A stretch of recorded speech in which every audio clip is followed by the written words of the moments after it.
In the U.S. in 1970, social workers took custody of a 13-year-old child by the name of Jeannie.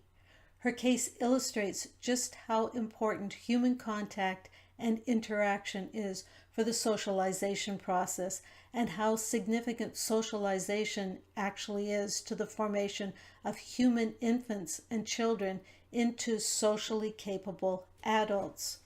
Jeannie was the victim of extensive and prolonged child abuse that left her without human contact except in the most rudimentary of ways. During the day, her father had kept her chained naked to a potty chair in a cage in her bedroom. At night, when she was remembered, she was put into a bed in a straitjacket so she couldn't move. She heard no radio, no TV, no one spoke to her, and in the house she couldn't overhear anything because everybody spoke in hushed terms.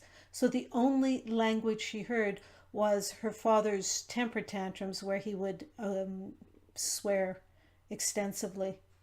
If Jeannie herself made any noise at all, her father would come and growl at her, or she'd be beaten.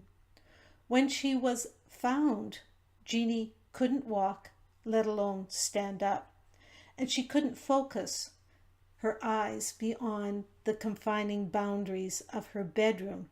She was malnourished, she was incontinent, she continually salivated, and she frequently masturbated. Her case attracted much attention, especially from psychologists and from linguists who wanted to know if Jeannie could be taught to speak.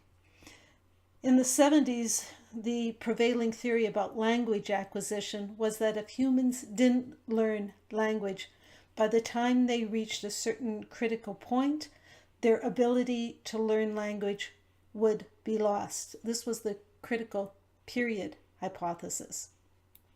Jeannie actually did learn words.